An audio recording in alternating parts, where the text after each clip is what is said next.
Hi, my name is John Pena. In this episode, we're going to talk about a couple of things that I love and hate about spring in El Paso.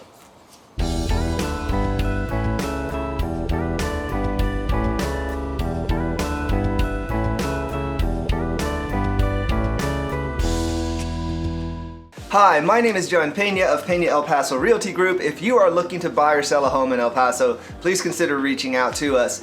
And in this episode, I just want to talk real quick about kind of some of the things I love about spring and then a couple of things that I don't love about spring in El Paso. And primarily, I'm talking about weather. And yes, we've talked about weather before, but more on a kind of broad, general basis. Let's talk just about spring. We're talking basically March, April, May, okay?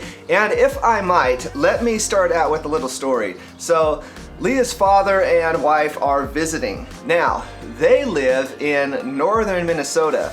I lived in Wisconsin, so I know how this story goes. But they're down to visit, and essentially they feel as if they've sort of been locked in the house for the last 5 to 6 months because the weather up there can be so drastically cold.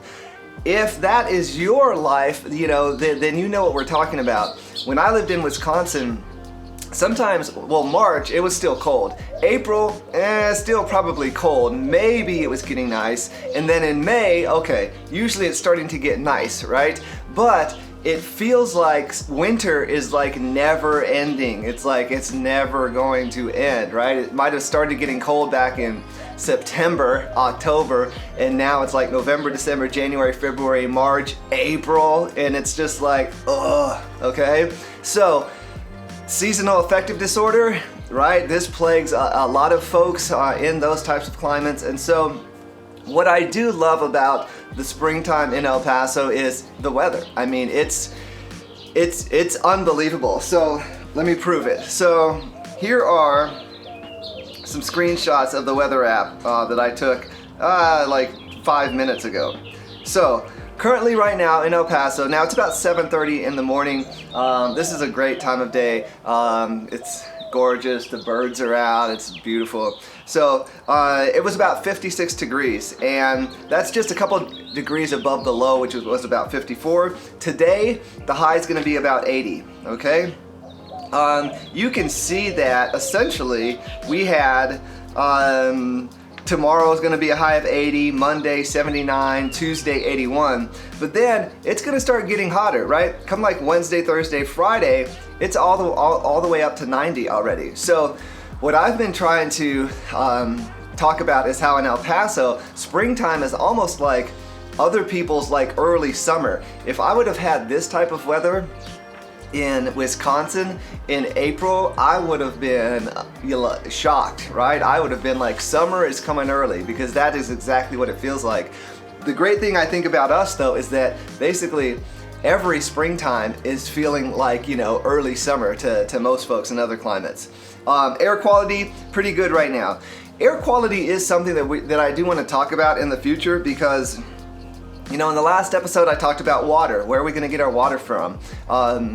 Yes, I started this channel because I'm a real estate agent and I was looking to, find relocating buyers that might be considering a move and then hopefully be their real estate agent. And we started this channel so that we can connect with people in El Paso so that if they want to sell their home, we might be the folks they go to. So at the same time though, I don't want to sugarcoat it. My primary mission has always been to give you as much value as humanly possible, and that means being honest with you. So when we were talking about water last week, honesty. Air quality, let's be honest. A couple of weeks ago we went on that trip to Mexico, right? We flew out of Juarez, flew into Mexico City, and on to our destination. When we were in Mexico City, I should have taken a picture. I was in shock. I didn't think about it. When we were in Mexico City, the amount of air pollution and smog in Mexico City is unbelievable. I mean, it's very, very noticeable. I mean, it is something. Now, some people have asked about air quality here in El Paso.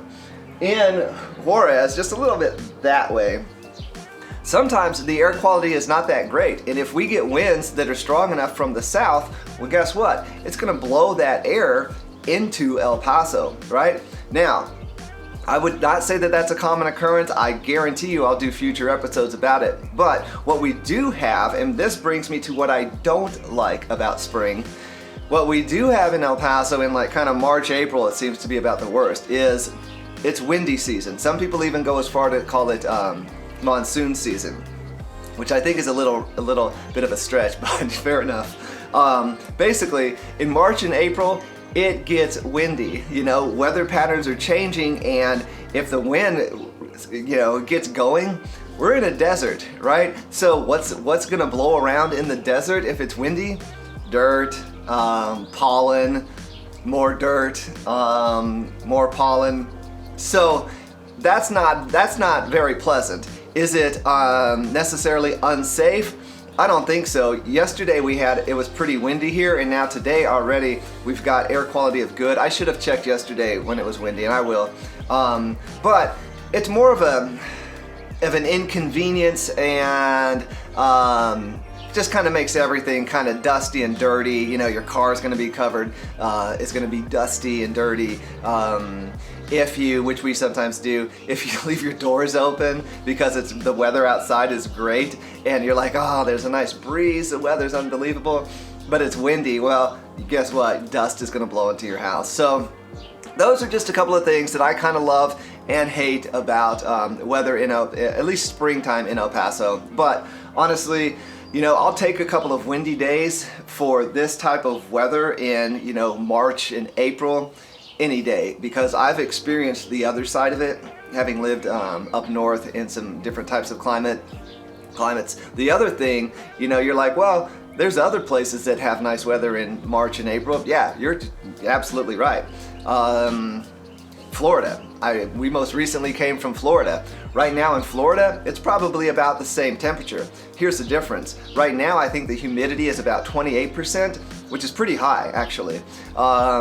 In Florida right now, I'm gonna guess, I don't know, I'm gonna guess the humidity's like 80% or more. So the dry heat makes a big difference, because I can sit out here all day in this shirt and I'm not gonna sweat and be, disgusting. Now, if I go out and sit in the sun at 3 o'clock, well then I'm gonna sweat. But if I'm in the shade, I'm good, right? In Florida, I could wear this shirt in the shade and I guarantee you I'll be sweating. I'll have like the sweat mustache. I've had that a million times from living there and in Houston. So, it's different. So if warmer weather is kind of what you're looking for, that's maybe more on the dry side, it's hard to beat El Paso, honestly. And some people are gonna say, oh yeah, well it gets super hot in the summer. Yeah, totally, absolutely, yeah. 90 to 100, sometimes it's gonna go above 100. Still, it's gonna be 90 to 100 in the summer where you are too. In Sheboygan, in Wisconsin, it would get 90 to 100. So even if we get a little bit hotter than maybe what you're used to in the summer, I think it balances out when you consider how dry it is. So anyway, quick little weather episode. I hope that everybody out there is doing fantastic, and we'll see you next time.